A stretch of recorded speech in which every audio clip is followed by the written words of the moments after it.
up, everybody? Welcome to a brand new episode of Part of the Problem. Very quickly, before we get started, just a reminder, I will be in Boston, Massachusetts at Laugh Boston with Robbie the Fire Bernstein. That's coming up in a couple weeks. ComicDaveSmith.com for ticket links. Very excited to get back to Boston, one of my favorite comedy towns in the world. And then, of course, a reminder, there are still some seats left. I will be debating Alex Norwitesh at the Soho Forum. TheSohoForum.org is the website. That's the debate series run by the great Gene Epstein. If you're in the New York City area, make sure you come by. It's going to be a lot of fun. All right. Always a good day when I am joined by the great Keith Knight. He is the managing director of the Libertarian Institute. Also, he is the author of Domestic Imperialism, phenomenal book. I highly recommend it. And of course, you guys over at the Libertarian Institute, we mentioned this when Scott was on last week, but you guys are in the middle of your fund drive. So why don't you, real quickly before we get into the show, tell people about the Institute and the fundraiser and how they can help. Well, as much as we love complaining about the corporate press and the state education system and how horrible the universities are, we actually want to create an alternative for people to go to at libertarianinstitute.org. Use our search engine to type in any historical issue, any economic issue, any philosophical issue, and get the proper idea of how society should be organized through social cooperation as opposed to coercion by the state. So that's what we're trying to do at the Libertarian Institute, create a free online educational archive for everyone. You can write off any donations on your taxes, and if you pay $50, you can actually get a physical book in exchange for a donation. So check it out at libertarianinstitute.org. Yeah, dude, I mean, I've been saying this at this point because me and you both, like, we've known each other for years now, and I've known Scott for years, and I remember when Scott was first starting up the Libertarian Institute, when it was just an idea, and then kind of watching it get bigger over the years. And at this point, it really is like, people will ask me like, oh, what's a good reading list to get started? And I've been more and more finding myself going, just go look at the books the Libertarian Institute has published. I mean, they really are like your book, Domestic Imperialism, was phenomenal. The best book on Ukraine, the best book on COVID, I mean, like, literally, like, I'm not exaggerating. If there was one book to read about the Ukraine war, it's Provoked. If there was one book to read about the COVID crisis, it's Diary of a Psychosis by the great Tom Woods. And that's just those are just three of the list of books. What is that? It's got to be 20 books, something like that at this point, that the Institute's put out. And they're just, every last one of them is phenomenal. So the best organization you can support, if you are in a position to do it, please go help those guys out so we can keep doing all this cool stuff. All right. So me and you had talked the other day about doing this show, and we were talking about like maybe doing an episode on kind of the woke left and then this argument now over the woke right. And it just weirdly, we planned this, I promise, you have to take my word for it, but we were planning this before I got in a little bit of a Twitter back and forth with Konstantin Kasin last night. And it was just maybe that kind of informed me because that was in my mind too. But it really was, we'll get back to that part, but it really was just like, it was one of those moments where I just found myself being like, but how can you, the same guy who said this, now be saying this and not have any type of, like, you're not feeling like that cognitive dissonance vibe in your mind, like it's not vibrating right now, and you're going, well, I can't really say this because my entire identity was that. And so anyway, this is wild to me. It's been an interesting kind of online debate. I'm not sure if the term woke right can be, revitalized or if it can be appropriately applied, but I think it's an interesting conversation to have nonetheless. So you want to start with the woke left maybe, and then we'll get into the woke right divide, or how do you want to do it? Sounds good. Let's give the OG wokeists their respect before moving on to the new term. Okay. Yes, please. Just by the way, we could argue this in a second, but I'm not sure they're the OGs. But yes, what everyone thinks of as the OG wokeists. The ones who popularized the term in my generation, at least. So when it comes to the woke left, this would be anyone who assumes that disparities in wealth are proof of exploitation in the economic realm, and anyone who sees disparities in outcomes between groups as proof of discrimination. So when it comes to the economic side of things, if they see some people with wealth in a certain country and other people in another country that have less wealth, this must be the result of colonialism or imperialism. It doesn't occur to them that what happens first is countries get wealthy and then engage in imperialist or colonialist actions. When it comes to wealth between individuals in a society, they assume the very wealthy exist and the very poor exist. The wealthy must have taken that wealth from the poor who also work there, who work at factories employed by the wealthy. It doesn't occur to them, I guess, that there is also a disparity in productivity levels between these individuals. So we should always assume that because there are so few Jeff Bezoses and Steve Jobses and LeBron Jameses, that those people will, one, get a disproportionate amount of attention among the population, and that will correlate to a very high level of income because they're just so much more productive. They can acquire such a higher social status as opposed to everyone getting access to things equally. They don't account for the fact that entrepreneurs take the initial risk in investing in a startup business. The entrepreneur comes up with the idea of what to sell, which is extraordinarily difficult. They start the business with investments, which may or may not pay off. They have to find out where to market their product. They have to engage in web design. All of these extraordinarily difficult things, the average person doesn't have the time for, doesn't want to take the risk. So you have a very small number of people who are willing to engage in those activities. Most of those people do not succeed. The ones who do end up with a disproportionate amount of wealth. The woke leftists in the economic realm has to ask themselves why we don't see 100% of people getting paid the minimum wage, because that's legally all you have to pay. Everyone could just earn the minimum wage. Immediately, you see that as a causal result of capital investment, which makes workers more productive once they get access to telephones, computers, machinery, as far as agriculture goes, each worker becomes more productive, and they're competing with other employers for the best employees. This is what raises wages. So it's capital investment along with competition, which increases the likelihood that people will acquire wealth. It is not the result of exploitation. That's exactly right. So it strikes me to get a little bit psychological with this in a way, because there is something that I think it's kind of hard if you look at, like, say, the young generation today. This is true of my generation when we were young too.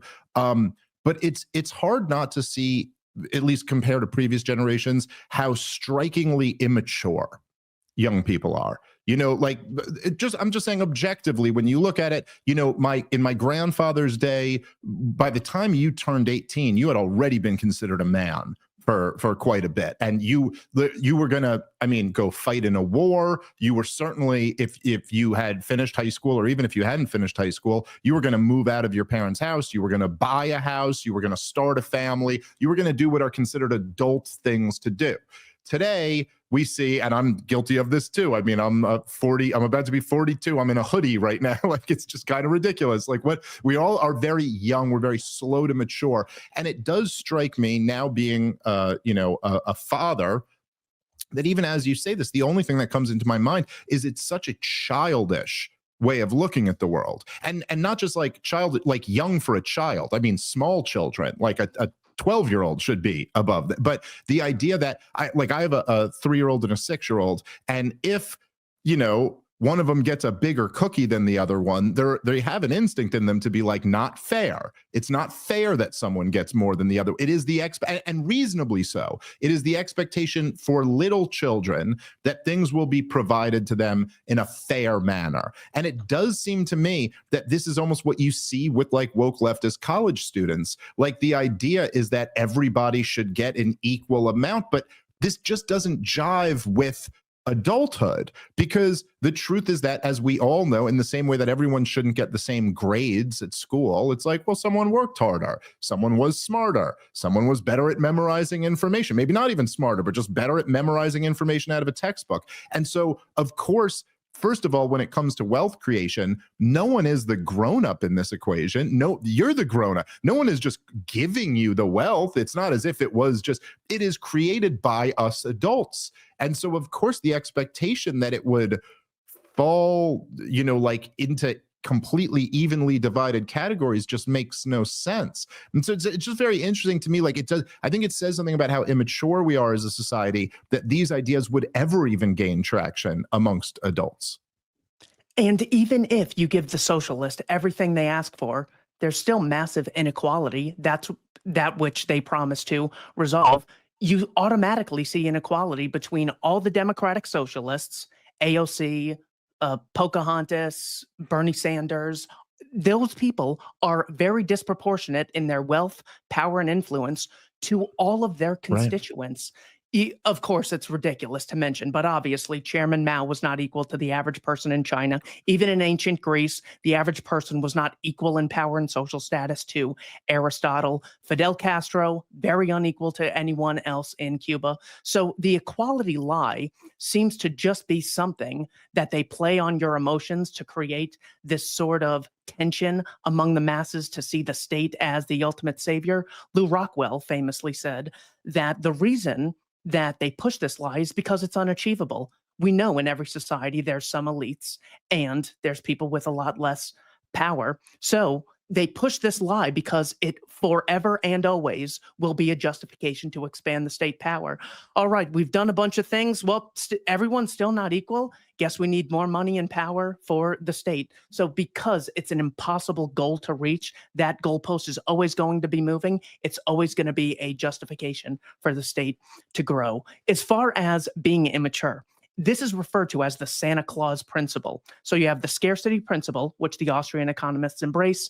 Every second you spend doing something, that's 1 second you're not spending doing other things. Every dollar you spend on this, every cubic ounce of concrete you spend on this project, you can't spend on a different resource.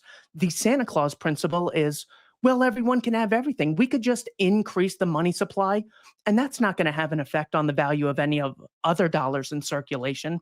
The Santa Claus principle is literally the child who believes in the North Pole, a guy makes stuff, gets it around the world at no opportunity cost. It's that ridiculous. So when they say, well, I think everyone should have health care and it should be free, as if getting the state to coercively fund something makes it free. It's as ridiculous as saying, well, the military's free, government. I've never gotten a bill from the Pentagon, so it must be free. Obviously, it's not free. Then, if you take the case of healthcare, housing, or education, the state has producers answering to the state for whether or not their products meet consumer demand, instead of the consumer being empowered to determine whether or not to associate with certain companies and buy their products. Kodak went out of business because they didn't meet consumer demand. Blockbuster went out of business. Sears and A&P Grocers, all of these places did because they were answering to consumers.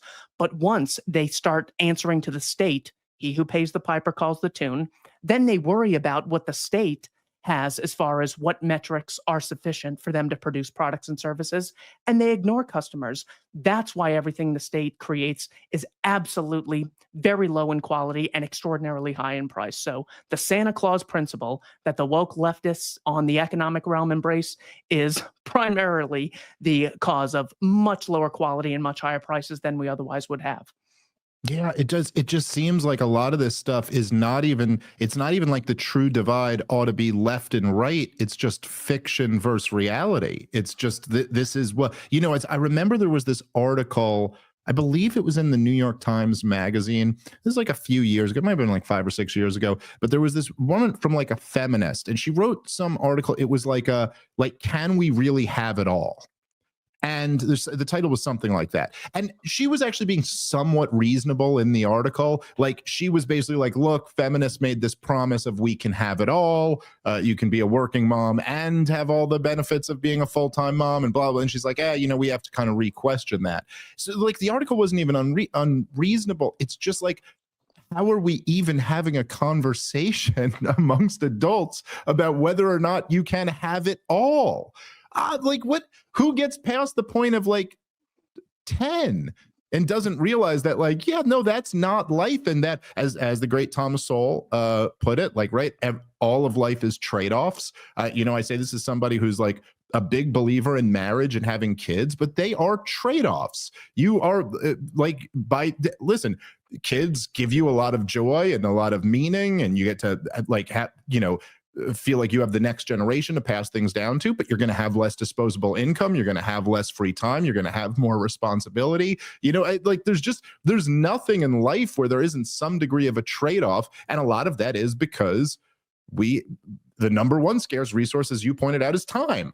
You can't do everything. You can't, you know, you only have one life that you can live. And in that life, you could either have, you know, if we had infinite lives, I guess we could have it all, but we don't.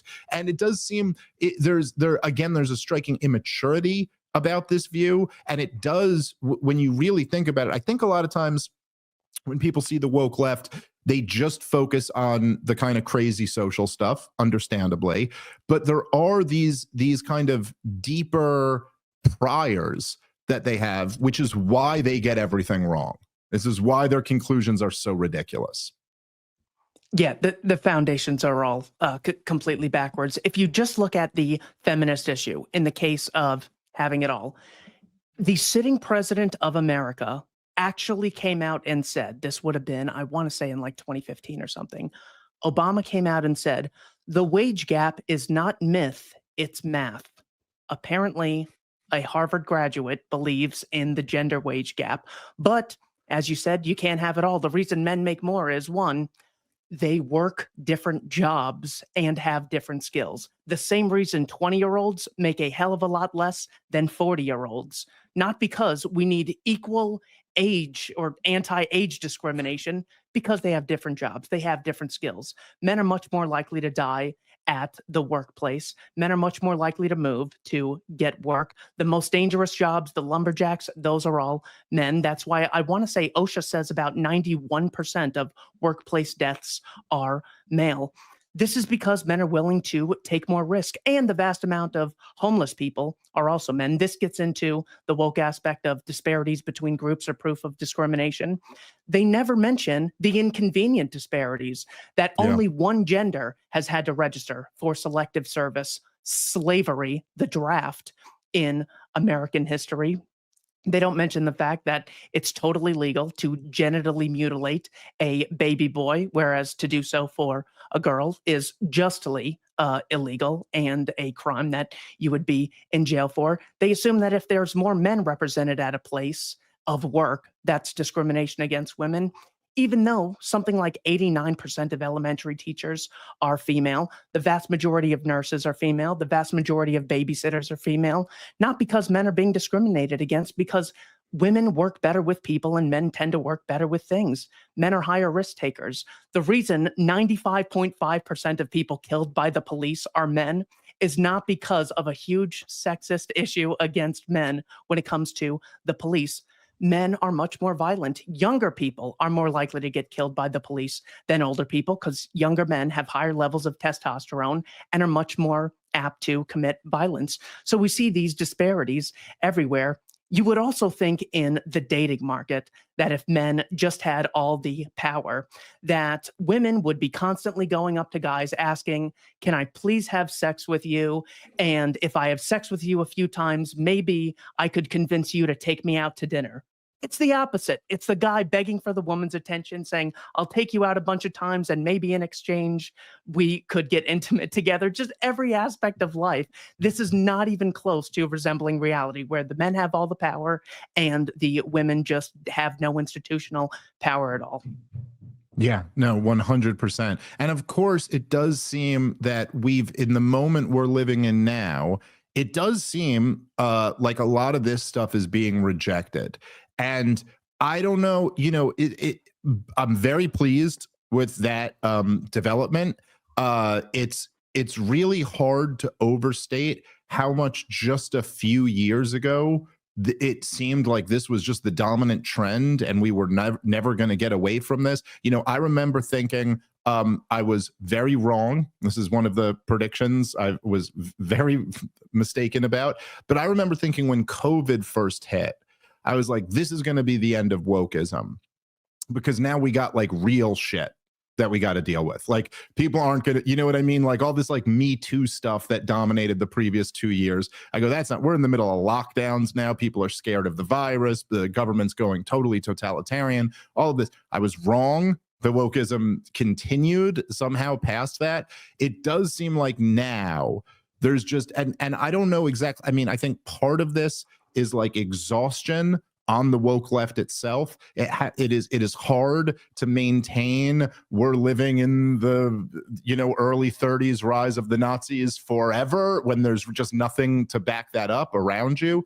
I also do think it's part of the dynamic, at least, is that the anti-woke crusaders, be those kind of right-wingers, libertarians, the people like us who have been, talking about this stuff for a long time, they just came with such better arguments over and over again that eventually the woke were just destroyed. I mean, look, it's a joke when Matt Walsh can destroy your entire worldview by asking you what a woman is.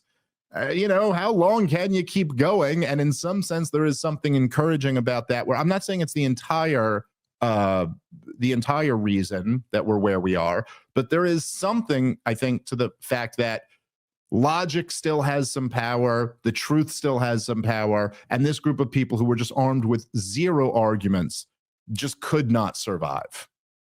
It definitely happened in the academic realm. In 2017, a gentleman named Roland Fryer at Harvard University, happens to be a Black economist, published a paper titled An Empirical Difference in, oh gosh, what was the title? An Empirical Analysis of Racial Differences in Police Use of Force. He studied a number of cities across America to say, look, a lot of times when BLM makes their claims, they use anecdotal evidence. In a country of 350 million people, they refer to one person or a second or a third, one of which happened to be Trayvon Martin, who was not killed by an actual officer, but there's just a number of anecdotes. So he goes, what we at Harvard need to do is come up with empirical evidence to support these anecdotes, to which his conclusions were there was no difference in police use of force when it comes to shootings when contextual factors were taken into account. So just as I mentioned, yes, men are more likely to get killed, but men are also more likely to resist the police or initiate violent encounters with the police. In the academic world, this was a very big thing, which drastically increased the amount of insecurity among academics who were much less likely to start indoctrinating their kids and their students with all of this nonsense because they knew this guy was going around. So they ended up getting him fired over a completely fraudulent sexual harassment lawsuit. All of the text messages since he's been fired have been released. This guy is totally innocent. So I almost know that it was happening in the background. But you have other academics like Dr. Wilfred Riley at Kentucky State University who said, lynchings, absolutely terrible. A quarter of people lynched in American history were white. In 23 states, more whites were lynched than blacks. The biggest white lynching in American history after the Civil War was the 1891 New Orleans lynchings, where all the victims were white. So something that was actually a result of mob violence was later seen through the lens of only something racial. Just like slavery, if you think the problem is the skin color, well, what's your objection to the slavery mentioned in ancient Mesopotamia in the Code of Ur-Nammu or the Code of Hammurabi, or Vladimir Zelensky enslaving people to fight a war against their will, kidnapping and conscripting soldiers to go die on the front lines when the average life expectancy in places like the Battle of Bakhmut were 4 hours? They have so little that when all you focus on are arbitrary differences, you can never really get to the root of the issue. Not to mention the fact that Larry Koger, another academic, came out with a book titled Black Slave Owners in America, 1790 to 1860. This caused another uproar. So it seems like the academics had a significant amount of insecurity created in them. They stopped pushing it. Even when I was at Arizona State, I could see it actually dying down a little. So yeah, hopefully it is gone for good, but you never know. A lot of times when they're always pushing this racism nonsense, though, they'll always use the anecdotes. They never mention Justine Damon getting killed by a black Somali officer in Minnesota after she called 911 to report an assault. They don't mention Ashley Babbitt, unarmed woman, getting killed by a black officer. Tony Timpa was actually getting suffocated to death on camera by the Dallas police for, I believe, 14 minutes. Same thing as George Floyd. It's all on camera. And they were never prosecuted. You have white men like Kelly Thomas getting beaten to death by the police, and this is never taken seriously. So Yes, they have so little ground to stand on.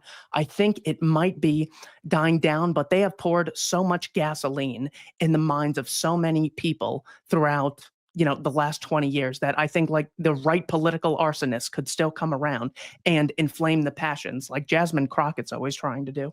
Yeah, there's some of them out there who are still trying. And one of the things to me, what I remember, it's interesting to think about how much like different a mood the country's in right now. Like your point is well taken. You never know what's going to happen in the future, and the foundation has been laid for this stuff. It could make a comeback.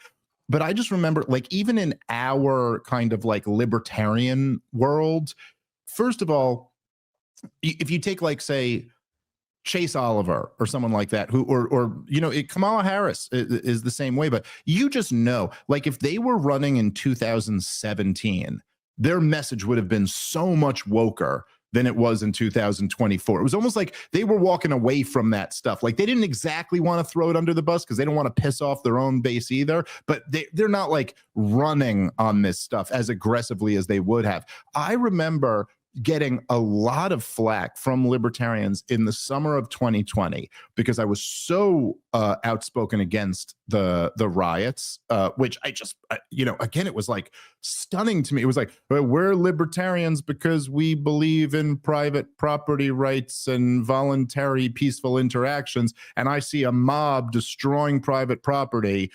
What about that is supposed to at all jive with my worldview? But I remember making the point and really taking some heat for this. But I was like, look, of all of these, the Black Lives Matters kind of like poster boys, all of their cases that they love to talk about, many of which I'm pretty much on the side of this was messed up. Like, it doesn't give you permission to go burn down a Wendy's, but like I do, I don't think that cop should have sat on George Floyd's neck for 9 minutes. And I certainly think the Breonna Taylor case was an outrage, but there was just not one shred of evidence that either of them were racial issues. Yeah. There was never nothing. There was never even like a case presented as to why we think this happened because the officer was white. I mean, even though all the guys around Derek Chauvin were like an Asian and a black guy and all that, but it's not as if he said it's not like while he was doing it, he was like, yeah, you take that, you black motherfucker. You know what I mean? Like, it wasn't like there was like a racial aspect to it. It was just like, oh, well, the victims are black, and therefore this must be a racial issue. And that just doesn't make any sense. It's just like on a very simple common sense test. Like, if there was a bar fight down the street and it was a white guy got in a fight with a black guy, you wouldn't just immediately go, well, it must have been racism. It's like, well, maybe they were fighting over a girl. Maybe one of them bumped into the other one. Maybe, like, there's a million different reasons why. And the fact, and it's something, it was crazy that the official movement, it seemed like, never even had to present an argument as to like, well, this is why it's a racial issue. Yeah, you would think that you look at the police and you say, all right, they have the right to arrest citizens. Citizens don't have the right to walk up to cops and arrest them. They can, stop and see if you're suspicious and maybe search through your car. You don't have the right to do that to them. They have the right to put you in jail if you violate one of their rules, but you don't have the right to do that to them. They have a monopoly on violence. People look at this and say, all right, they have a monopoly on violence. They give you orders. You must obey them. They're like, there's got to be a racial aspect to this. It's like, do you think the same thing? There's a much more plausible explanation for these things. What Wilfred Riley did at Kentucky State University is commit the ultimate thought crime. And he basically says he has to sort of gradually introduce his students to this. He goes, look, men are much more likely to commit violence against a person than a woman is. This is not me hating men, but statistically, that's true. Whether it's murder, rape, kidnapping, the perpetrator tends to be male. As things are now, it roughly is about a 13-to-1 ratio when it comes to black on white violence. When it comes to rape, murder, assault, burglary, robbery, 13 times, every 13 times a black person does it to a white person statistically will do it one time to a black person. This 13-to-1 ratio is what got him a lot of heat. This was in a book titled Lies My Liberal Teacher Told Me. But this is a reality that people need to know about. So when they see disparities in prison, they don't flip out. Imagine have mentioned that you have a son on your show. Would you want your son to be raised to just say 95% of people killed by the police are male? You are just discriminated against because you're a boy. So don't bother working hard. Don't bother showing up on time. Don't go to a job and ask for on-the-job training. That's all buying into the system. You need to start a Male Lives Matter movement. Anytime a man is hurt, you need to start organizing with your friends, rioting, looting, focus on protesting a lot. Everything else is just buying into the system. You would be hurting your own son doing that. That is how Democrats are trying to raise Black America today, even when all of these statistics, not to mention competing anecdotes, are completely against their narrative. That's the reality that they're just unwilling to address. And that's why I'm really hoping to see an end to wokeism when it comes to disparities between groups are proof of discrimination. I'm really hoping that this goes away. Yeah, and of course, because it really is. Well, first of all, it's incoherent, obviously, as you've kind of very beautifully, laid it out. But it's also, as you mentioned, as Lou Rockwell was getting at, it's an attack on liberty. It's an attack on a free society, because even though the government doesn't actually bring any more equality, in fact, you could argue that they bring a more drastic inequality, because they have a higher authority than anybody else. They have more power, so inherently it's more unequal. At least the balance of power is. But the solution is always more government intervention. The solution is always some type of government problem. And as we know, with any degree of freedom, it brings disparate outcomes. Like that's the very nature of freedom, is that we can choose different paths and then we're going to end up in different places. And there's no, why we would ever have the expectation of equality in outcomes makes absolutely no sense, or equality of opportunity for that matter. It just makes no sense. It's like the truth is that, we have lots of Irish people go into being firefighters, and lots of Asian people go into engineering, and lots of Jewish people go into literary works or banking or whatever. It's like these are just we see all around us that there are these different groups of people that tend to go into different areas, and it just seems like, why would we? There's something really anti-human about all of it, because it's like, oh, so you want to extinguish our differences? But that's the beauty of life, is in differences. The beauty of life is that you are not just a carbon copy of me. Like, even two guys like me and you who have very similar political views, what would the point of me having you on my show be if you didn't have a different mind than me and kind of add something else and have some other information in your head that I didn't have in mine? And then it's so anti-human to oppose. It's essentially a war on uniqueness. And it doesn't even properly reward the ambition which any sane society would like to reward. In Civil Rights Rhetoric or Reality, Thomas Sowell uses the example of Japanese Americans who came to America, didn't speak English, and by 1945, they are in Franklin Roosevelt's internment camps from his executive order. By 1959, they had incomes that equaled white incomes, and by 1969, they were earning 33% more than the average American family, because they are extraordinarily ambitious even today. Whites do not earn more than all the other groups. You have Vietnamese Americans, Pakistani Americans, even Nigerian Americans, Filipino Americans, Chinese Americans, Taiwanese Americans.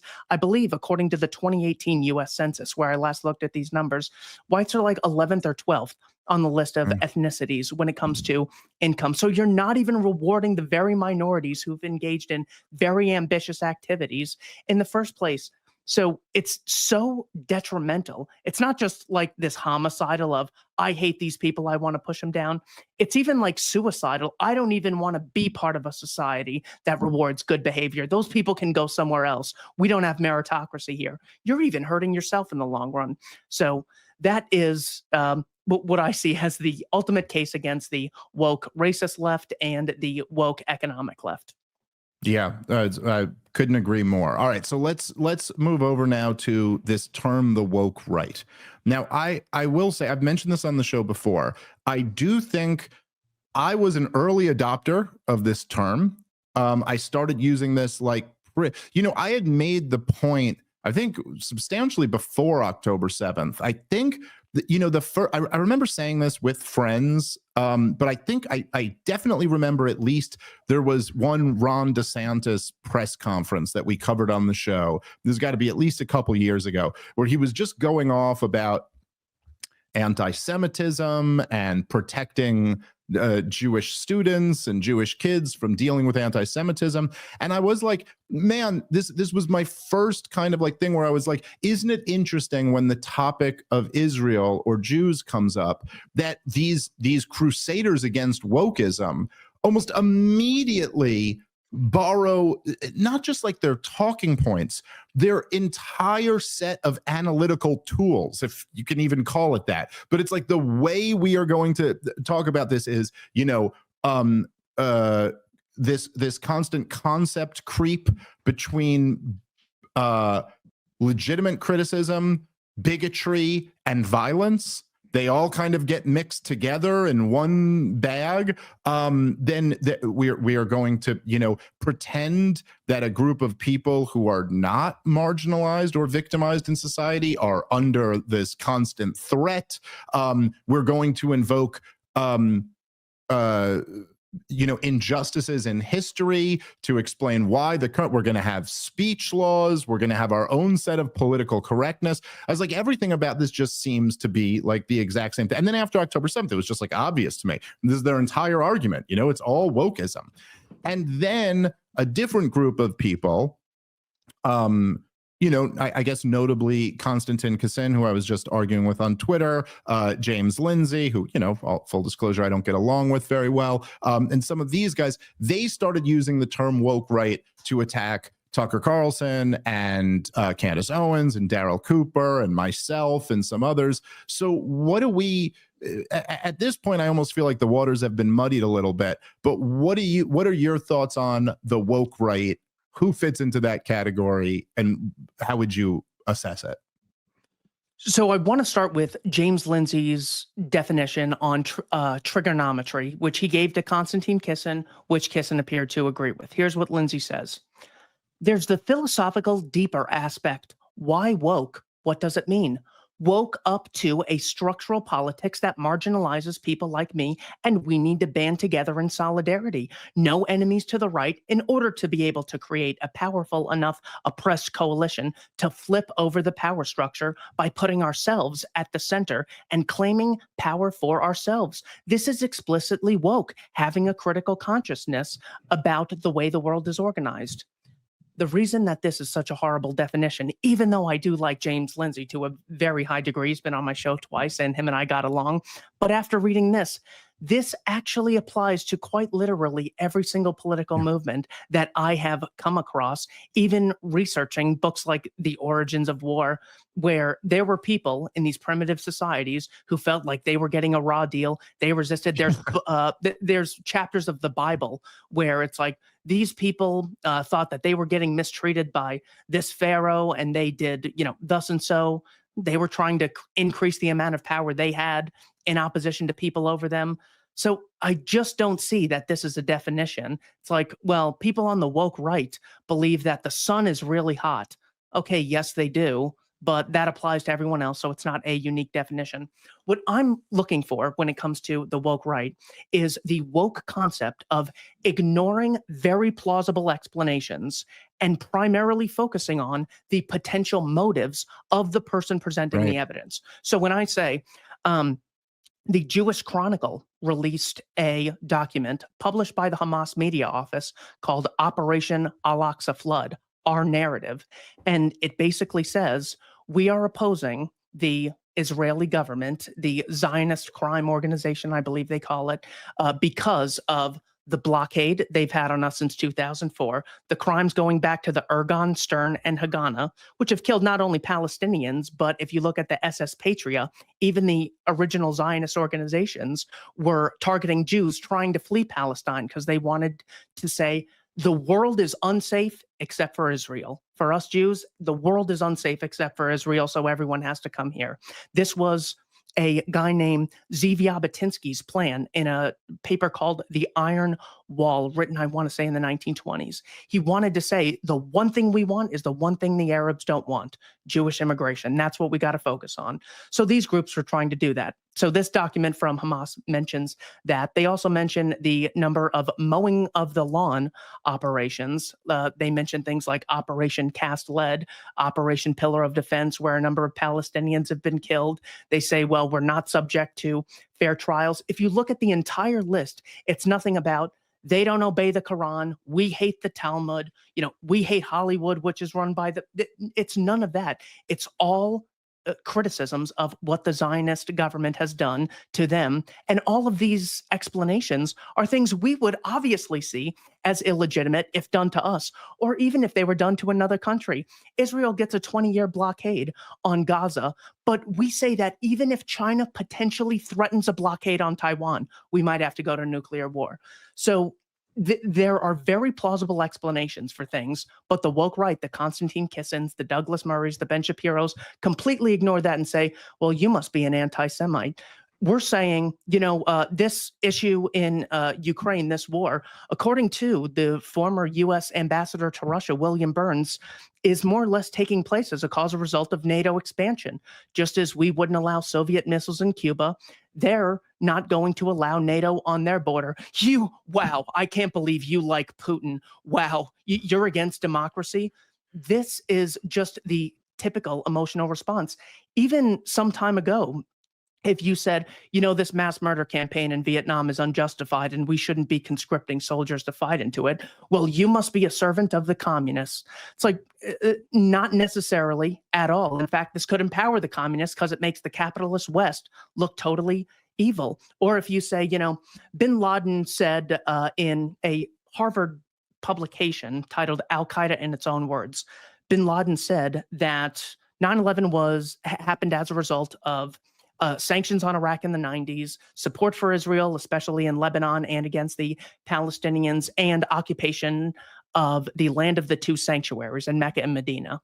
And to which the woke right will say things like, wow, you're saying we deserve 9/11? You're saying you hate America? Anytime you criticize a law, they say, oh, you must hate the cops. You must hate the country that you live in. So it's all boring and predictable. And this is what I'm saying is the key to wokeness: ignoring very plausible explanations and replacing them with questioning the motives. And we can get into the Kissin issue specifically later if you want to specify that. Well, I just want to, it's funny because I've talked about this issue before, and I think you've honed in on something that I wasn't exactly precisely maybe as focused on as I should be. But even as you're saying it to me, it's like, okay, so first off, let me just say, like, look, I completely agree with you. This is what I said about it at the time. The James Lindsay, and forget whatever me and him have insulted each other on Twitter, but I have thick skin. I could let that go and we could grab a beer tomorrow. Like, I don't really care. It's just, look, objectively, I'm looking at the argument and his definition, like you said, it fits every political group. It's like awoken to a structure that was unfair to us. And so we want to get together and put ourselves in power. Like what? That's politics. That's literally what all of it is. It's you might be like, well, you see, what makes them the woke right is that they want to run candidates for office, and their plan is to raise money and garner votes in order to put themselves in a position of power where they can implement policies that they deem as preferable. Like, yeah, that's all. And then I see this just like the way the tactics are used. It's like you have this very broad definition. You say the players are Tucker Carlson and Candace Owens and Daryl Cooper, and then all of a sudden you see them start bringing up like Nick Fuentes or someone else, and then using that as proof that these other guys are woke right, even though like there's a huge gap between the views of this group and the views of that group, and it's just it's all incoherent to me. And I will say, much like when you're dealing with the woke left, it's like, look, the claim is not that bigotry doesn't exist or that bigotry couldn't possibly be the reason for something happening. Like, it is not impossible that Derek Chauvin could have just been looking for a black guy to kneel on his neck and happened to find George Floyd. But the argument we're making is like, you have to present some type of evidence for that before I'm just going to believe it for no reason. And so let's look at the evidence and let's also consider what could be alternative or more likely answers to this question, as you mentioned, like, okay, these police have these enormous amount of powers and they can wield them with impunity. That seems like a plot. And so I've found myself, as I'm arguing this the other day, even as you're saying it, I'm like thinking about this before even the Constantine argument, where there are these people. So Ian Carroll, are you familiar with Ian? Yeah. So he just went on Joe Rogan's show a few days ago. This created quite a stir. And I'm like arguing with people and they're like, well, look, clearly he hates Jews because look, he's got all these conspiracies where at the top of the conspiracies are the Israelis. And by the way, he's put out some things that like, I'm not at all sold on Israel did 9/11. And it certainly wouldn't like really conflict with my worldview if that was the case. It's not like I've seen the evidence. It's like, actually, I don't think it's as strong as you guys think. The major pieces of evidence I seem to say are what's dubbed the dancing Israelis, which they weren't actually dancing, but that's what they've come to be known. I thought Max Blumenthal's piece on that pretty much let you know, like, it's just not really that strong of an argument. There's a bit of a like, there, but not really. We don't really know that this was any proof that the Silverstein got a big insurance policy on the World Trade Center.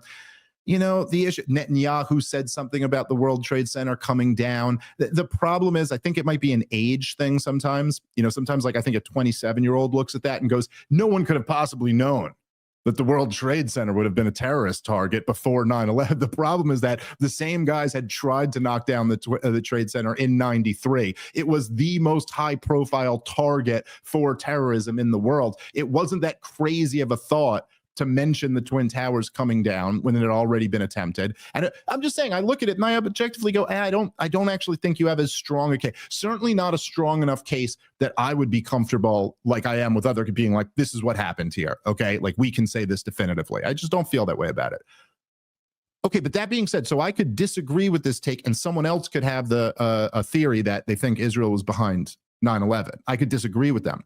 But to conclude from that you must hate Jewish people, it's like, well, wait a minute. There's all these other possible like reasons why you might think that. Number one, maybe you were just more persuaded by the evidence than I was. Maybe you've seen some evidence that I haven't seen yet. Maybe you've seen the same evidence and you just weren't quite as scrupulous as I was of being like, nope, I have a higher bar of what meets the I believe this actually happened test.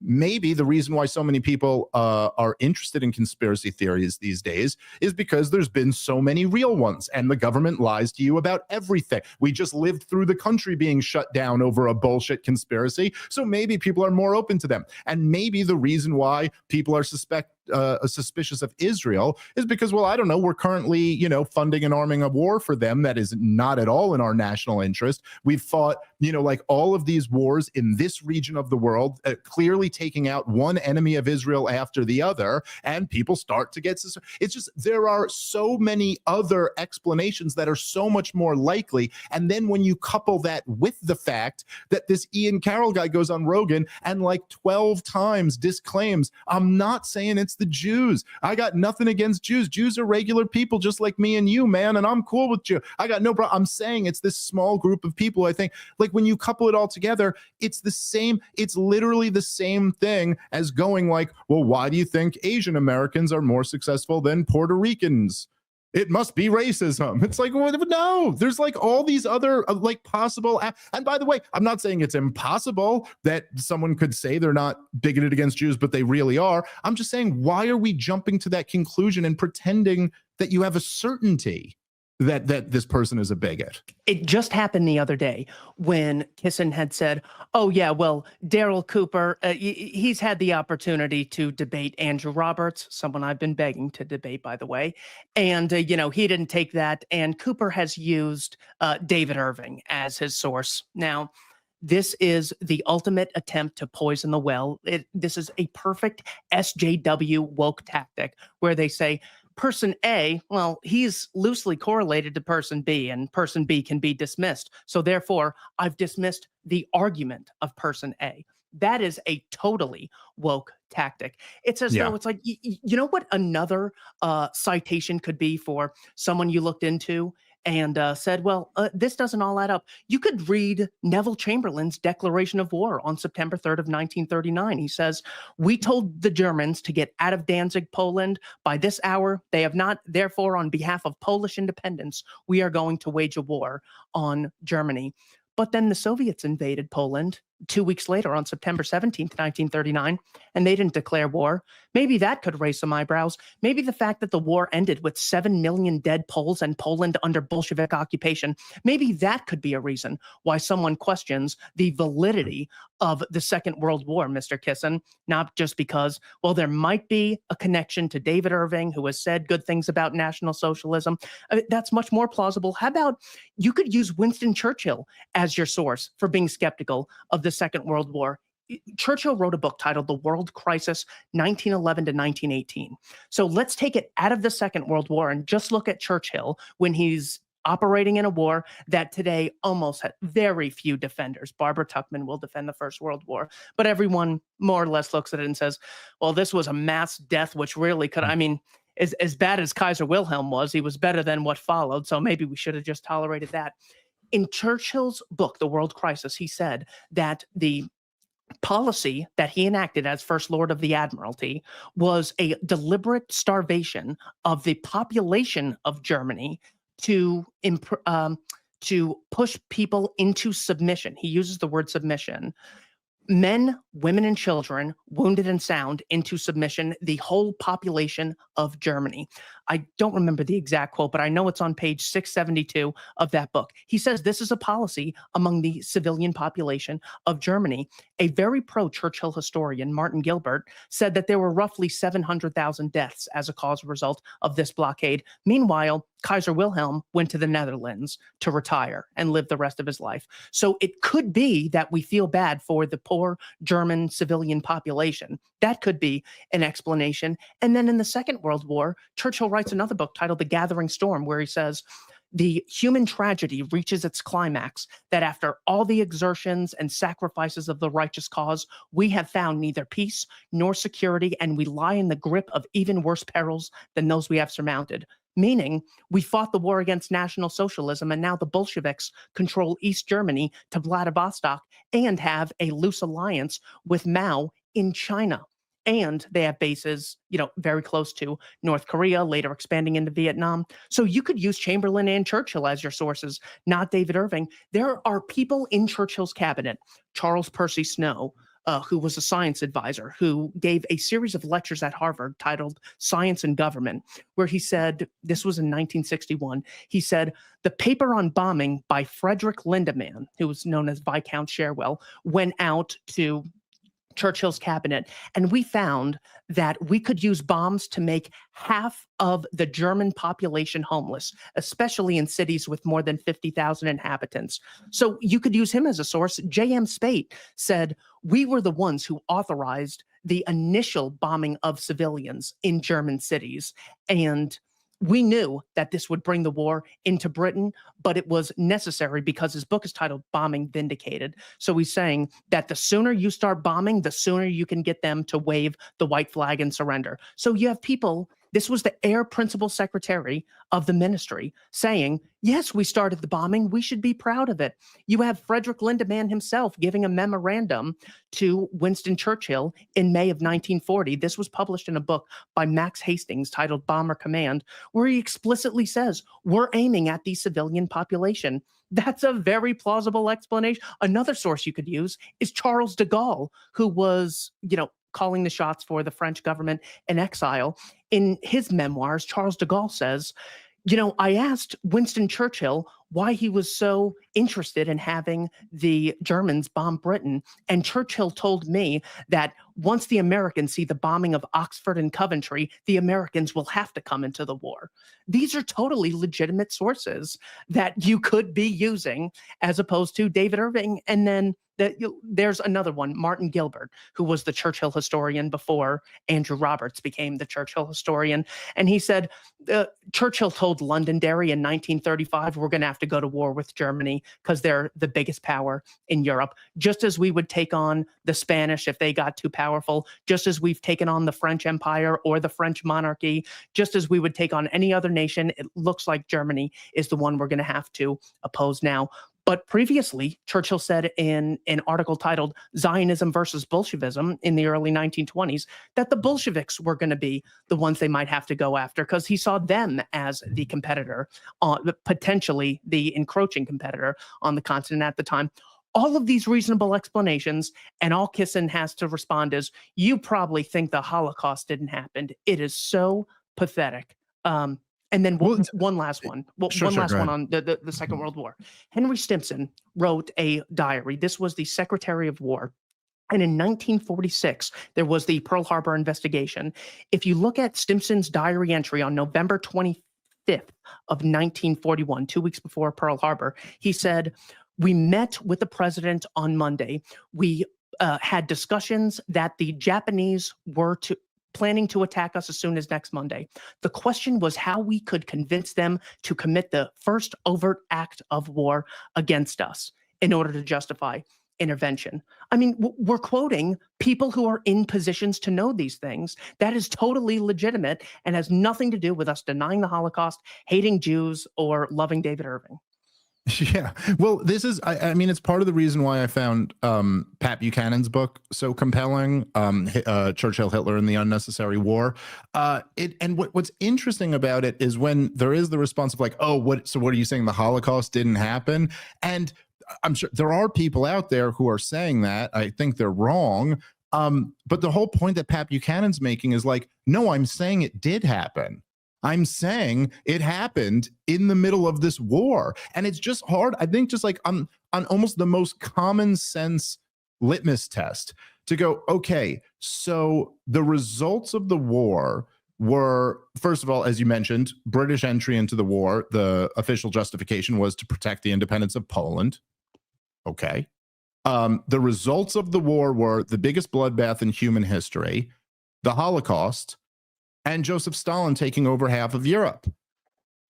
And I mean, when those are the results, it's just pretty easy for someone to go like, maybe an alternative scenario would have been better. Like maybe playing things a little bit differently could have led to a preferable outcome. Now, I understand to some degree, and this is partially because of how evil the Nazis were and partially because of years of indoctrination, but I understand people immediately going like, well, if the Nazis had survived, it would have been a worse outcome. You know, like if the Nazi regime was still standing and Adolf Hitler was still alive, then that's a worse outcome. It's just like, that's not so self-evidently clear. And I'm not saying it's a great outcome for Adolf Hitler to still be alive and the Nazi regime to have continued. But like, let's say hypothetically, the 60 million people didn't die who died in that war. Let's say hypothetically, a deal could have been worked out to get the Jews out of there. Let's say hypothetically, the Soviet Union didn't take over all of Eastern Europe. It's not so obvious, you know, it's not so obvious that there isn't a path that could have been or there isn't policies that could have been pursued that would have led to a better path.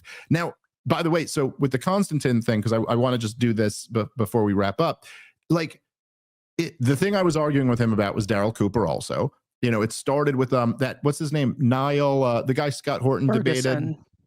Niall Ferguson called Daryl Cooper a Nazi apologist. I took issue with that and insulted him a little bit. I feel like, you know, I'm sticking up for a friend who's unfairly being smeared. And then Constantine was like, no, he is a Nazi apologist.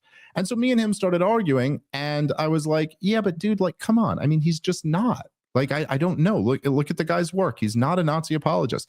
And so what Constantine's throwing at me, again, it reminded me of kind of, you know, a lot of this stuff we've been talking about with the woke on the left and the right, assuming the motivations must be this one thing. This is the only motivation that could lead you to this place.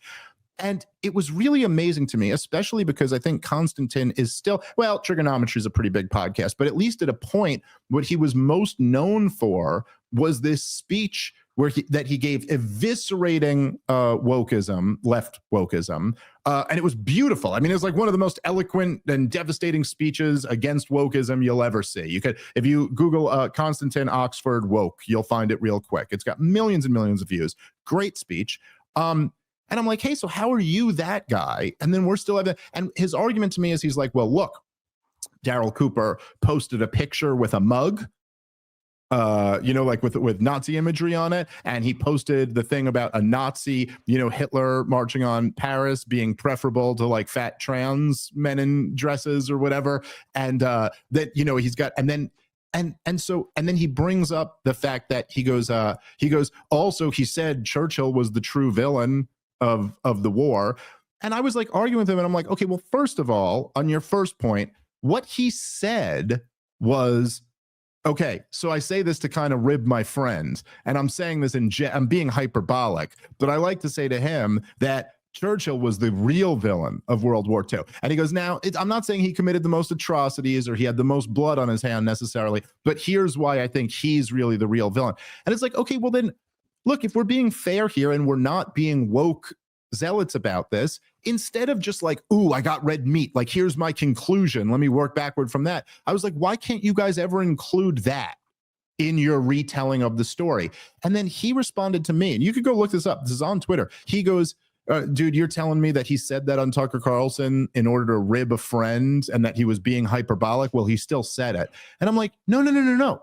I'm saying that on Tucker Carlson, he said, like, I'm not saying he did this to rib a friend being hyperbolic and then just said this thing on Tucker. It's like, no, that's what he said on Tucker Carlson, that to rib my friend, I use hyperbole and I say this. And so we're going back and forth on this. And then I'm just talking about, like, I'm like, wait, he shit posted like a time or two. Like, this just sounds like what, like, first of all, why do you have to, as I put it on Twitter, I go, why do you have to very fine people on both sides him? Why do you have to pretend this thing that's on tape that anyone can go back and watch? Like it really is strikingly similar to me to them saying Trump said there's very fine people on both sides. And it's like, dude, it's on tape. You can go back and listen to what he said. Same with Daryl Cooper on Tucker Carlson's show. And I was like, okay, so in your corner, you have that he made some off-color jokes, that he shit posted a time or two. And then I ultimately said to Konstantin, and this is where we stopped the interaction, is that I went, fine, look, you're not convinced by me. Take my non-woke challenge, okay? And here's my non-woke challenge. Listen to the first 30 minutes of Fear and Loathing in the New Jerusalem, and then listen to the 30 minutes that he did in the addendum piece after it about the suffering of Jews during World War II. I go, just listen to, it's an hour combined, listen to those 2.5 hours, and you tell me, is it possible? Like, is it conceivably possible that a Jew-hating Nazi apologist could have possibly ever made that content? Like, how can you square that circle together? How is it possible? That is the one thing that you could always count on. Any Jew-hating Nazi apologist would never tell you about the individual suffering of Jewish people who had nothing to do with this bigger cabal and were just totally fucked over. And just like, so, and this is Daryl's superpower, really, is that he's just like the most intensely empathetic person. So this is what people love about his work. It's all just like, oh my God, put yourself in that guy's shoes. Imagine you're here as this mob of people is ripping your kids and your wife apart and beating you to death, and you just got to watch it all and you're powerless. And it's just, and then he just responded with like, I've seen it, I've listened to it, and I'm still convinced. And once he said that, I was like, well, I mean, if you're, you know, if you could listen to that and not just be shaken of any feeling that like this is okay, so on my corner, I have, here is this guy's work that he put out by his own free will, where he's deeply empathetic to the suffering of Jews during the Second World War. And in your corner, you have, he posted something provocative on Twitter once. What are we even like? What, it's like arguing with a woke leftist who's like, that guy's a racist because he told a joke. And I was like, well, you know, he's got a black wife and 3 black kids, right? And you're like, no, told a joke. He's racist. Like, what are we even saying here? This is just arguing with the woke leftist now. They're so obsessed with symbology. They're like, all right, racism is a huge issue. We got to take down statues. We got to remove that bitch Aunt Jemima. We got to take down the Indian on the butter, and we can't have any schools named Lee because that might be Robert E. Lee. It's like, all right, have any black kids learned to read as a cause result of that? Have any gotten on the job training skills? No. Okay, well then you're obviously much more focused on symbology, and it's still symbology for him to focus only on Daryl Cooper. It's like, okay, your criticism of the revisionist World War II narrative is to focus on one person. Why don't you take a different person? How about President Herbert Hoover in 1953 wrote a book titled Freedom Betrayed, where he has 18 points very clear as to how, through diplomacy, this world war could have been avoided. His case is basically that it was almost inevitable for the National Socialists and the Bolsheviks to collide. That in no way means Britain or the US has to make a regional dispute into a world war. He says that even if we had to go to war with Japan, he of course knows that the Export Control Act of 1940 by Roosevelt was intentionally done to provoke the Japanese to attack America so the Americans can take the side of the British. Again, former president in 1953 was saying this. Kissinger can just respond to that. Hoover goes on to say, if we didn't demand absolute unconditional surrender of the Japanese, they wouldn't have had to withdraw their colonies, two of which were in Korea and Vietnam. After pulling back their colonies, the US had to go to war in Korea for 3 years. We then went to war in Vietnam, fighting a proxy war against the Bolsheviks there. So there are very reasonable explanations for all these things from a large number of other people who are not Daryl Cooper, and Kissinger is still not addressing these very obvious claims. And we just know how pathetic it is when you say, well, we can never allow independence to be violated.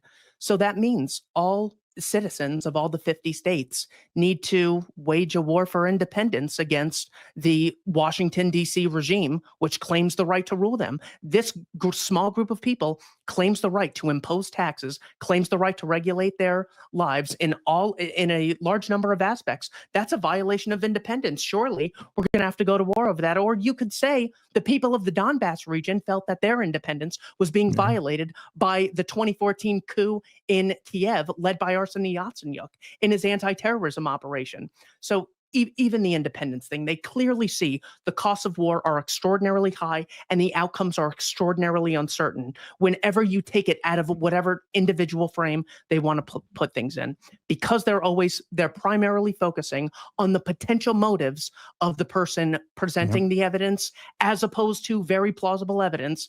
The woke right is Konstantin Kisin, Douglas Murray, Ben Shapiro, and Dennis Prager, and Sean Hannity. Yeah.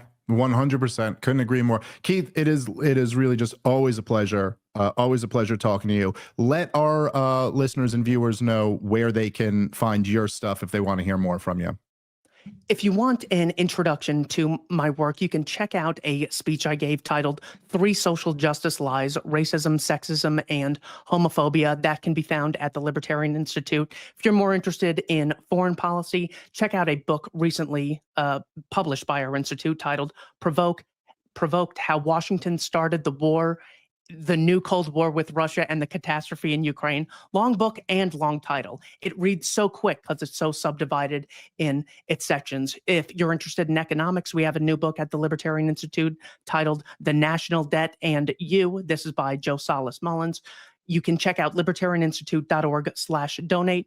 Get a copy of one of our books or just read the articles, watch one of the videos, listen to one of the podcasts. That's where you can find my work. All right. Well, Keith, thank you so much. And thanks to everybody listening. Go support the Libertarian Institute if you can, people. No better cause that you could possibly help out. All right. Catch you guys next time. Peace.